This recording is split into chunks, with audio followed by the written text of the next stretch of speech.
उष्मा और कार्य में संबंध। उष्मा और कार्य एक दूसरे के साथ साथ होते हैं। जूल ने सर्वप्रथम अपने प्रयोगों के आधार पर यह निष्कर्ष निकाला कि उष्मा और कार्य एक दूसरे के पर्याय हैं। इसे ही जूल का नियम या उष्मा गतिकी का प्रथम नियम कहते हैं। उष्मा गतिकी में कुल 4 नियम हम लोगों को पढ़ना है, इस क्लास में हमारे नहीं है, फिर भी प्रथम नियम को हम लोग पढ़ेंगे जिसे जूल ने दिया था, इसलिए इसे जूल का नियम भी हम लोग कहते हैं। इस नियम के अनुसार यदि किसी यांत्रिक कार्य के फलस्वरूप, यांत्रिक कार्य अर्थात किसी यंत्र के द्वारा किया गया कार्य, मनुष्य के द्वारा किया गया कार्य, कोई भी कार्य जिसमें यांत्रिक कार्य होता है, जैसे पंखा गोल गोल घूम रहा है, यह भी एक यांत्रिक कार्य है जिसकी वजह से पंखा गर्म हो सकता है। हम अपने दोनों हथेलियों को आपस में रगड़ते हैं, ये हमारा यांत्रिक कार्य है, इसके द्वारा हमारे हथेलियों के बीच में ऊष्मा उत्पन्न होती है। यदि किसी यांत्रिक कार्य के फलस्वरूप ऊष्मा उत्पन्न होती है, अर्थात जब भी कोई कार्य हम करते हैं तो ऊष्मा ऑटोमेटिक ही हम देखते हैं उत्पन्न हो ही जाती है, या ऊष्मा के प्रयोग से कोई कार्य संपादित होता है, उष्मा के प्रयोग से कोई कार्य संपादित होता है, अर्थात जैसे कि हम स्टीम इंजन में देखते हैं, कोयले को जलाकर भाप, पानी को गर्म करके भाप बनाई जाती है और उसके उपयोग से वो इंजन चलता है, अर्थात वो कार्य होता है। तो उष्मा के प्रयोग से जब कोई कार्य हो, दोनों एक दूसरे के साथ हो रहा है, कार्य के फलस्वरूप उष्मा उत्पन्न हो रही है और उष्मा के प्रयोग से कोई कार्य हो रहा हो, तो किया गया कार्य और उत्पन्न उष्मा एक दूसरे के समानुपाती होती हैं। जितना ज्यादा हम कार्य करेंगे उतना ही ज्यादा उष्मा उत्पन्न होगा, या दूसरे शब्दों में जितना ज्यादा हम उष्मा देंगे उतना ज्यादा हमें कार्य प्राप्त होगा। अर्थात कार्य को अगर हम W लिखें और उष्मा को हम H लिखें तो इस नियम के अनुसार W समानुपात H। समानुपात का जब साइन हटाते हैं, हम इक्वल टू का साइन देते हैं, तो हमें एक स्थिरांक देना होता है, तो W इक्वल टू JH। ये J जो है, इस J को हम लोग यांत्रिक तुल्यांक कहते हैं। क्या कहेंगे? यांत्रिक तुल्यांक। इसे जूल तुल्यांक भी कहा जाता है। J की परिभाषा J equal to W by H। यदि W equal to H equal to 1 calorie ले और W इक्वल टू 1 जूल ले, तो इसका मतलब होता है जब हम 1 कैलोरी उष्मा देते हैं तो जितना कार्य संपन्न होगा उसे ही हम लोग जूल या जूल का यांत्रिक तुल्यांक कहते हैं। सीजीएस सिस्टम में इस J का मान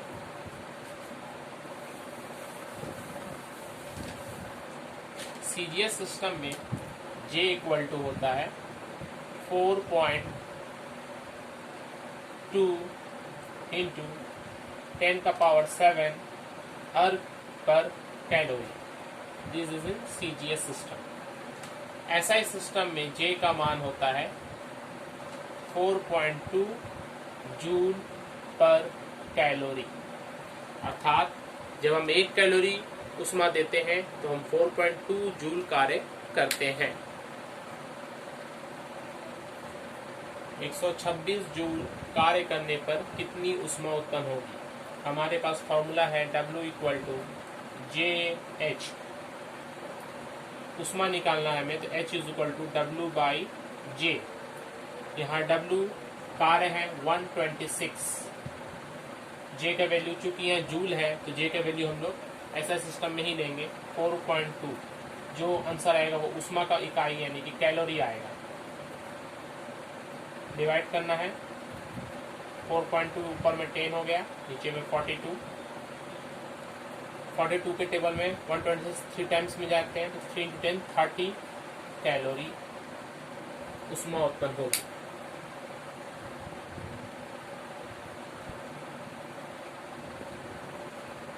एक 100 ग्राम जल का तापमान 25 डिग्री सेंटीग्रेड बढ़ाने के लिए उष्मा द्वारा कितना कार्य करना होगा? यह मान लेते हैं कि सभी कार्य उष्मा में बदल रहा है। इस क्वेश्चन को हम लोग 2 पार्ट में करेंगे। सबसे पहले हम देखेंगे कि 100 ग्राम जल का तापमान 25 डिग्री बढ़ाने के लिए कितनी उष्मा लगती है। फिर सेकंड पार्ट में उस उष्मा से कितना कार्य करना पड़ेगा। तो पहला पार्ट के लिए जो हमें फॉर्मूला इस्तेमाल करना पड़ेगा उष्मा निकालने के लिए, H इक्वल टू MST। और नेक्स्ट पार्ट के लिए W equal to JH। H equal to MST, चूंकि यहाँ पर जल दिया हुआ है, S का मान हम लोग 1 ही लेंगे। इस फॉर्मूला में बैठाएं, M का मान देखें कितना ग्राम है, 100 ग्राम। S विशिष्ट उष्मा 1 कैलोरी पर ग्राम पर डिग्री सेंटीग्रेड। तापक्रम में अंतर टोटल अंतर 25 डिग्री का दे दिया गया। 25 डिग्री हम बढ़ा रहे हैं, पहले क्या था अंतिम क्या था ये हमें नहीं पता, मगर टोटल चेंज जो हुआ है वो 25 डिग्री। तो T इक्वल टू हम लोग लेंगे 25 डिग्री C। इन तीनों के प्रयोग से H का मान निकाला जाएगा, M, S और T। देख लें यहाँ पे H इक्वल टू आ जाएगा आपके पास 2500 कैलोरी। अब इस उष्मा का उपयोग हम लोग यहाँ पर करेंगे और W का मान निकालेंगे, क्योंकि हमें निकालना है कितना कार्य करना होगा। तो कार्य यानी कि W, चूंकि यहाँ पर CGS पद्धति या SI पद्धति ऐसा कोई डिटेल्स नहीं है, कार्य हम किसी भी सिस्टम में निकाल सकते हैं, मगर चूंकि यहाँ पर ग्राम CGS में दिया हुआ तो हम ग्राम या CGS में ही निकालने की कोशिश करेंगे। J का मान जो CGS सिस्टम में होता है यानी कि 4.2 इंटू 10 का पावर 7। जैसे ही 10 का पावर 7 इसमें लगाएंगे अर्ग में चला जाएगा इकाई, अर्ग पर कैलोरी। और H का मान तो हमारे पास 2500 दिया ही है जो आएगा, चूंकि कार्य निकाले CGS सिस्टम में कार्य की इकाई होती है अर्ग। यहाँ पर अब हम लोग कैलकुलेशन करेंगे, 4.2 इंटू 25 इंटू 10, 2 0 इसमें और बढ़ जाएगा पावर में, 10 का पावर 9 हो जाएगा 7, और ये 100 यहाँ मल्टीप्लाई हो गया है। 25 इंटू 4.2 कैलकुलेशन करके आप लोग देख लें। 4.2 इंटू 25 आपके पास आएगा 105 और बगल में 10 का पावर 9 अर्ग।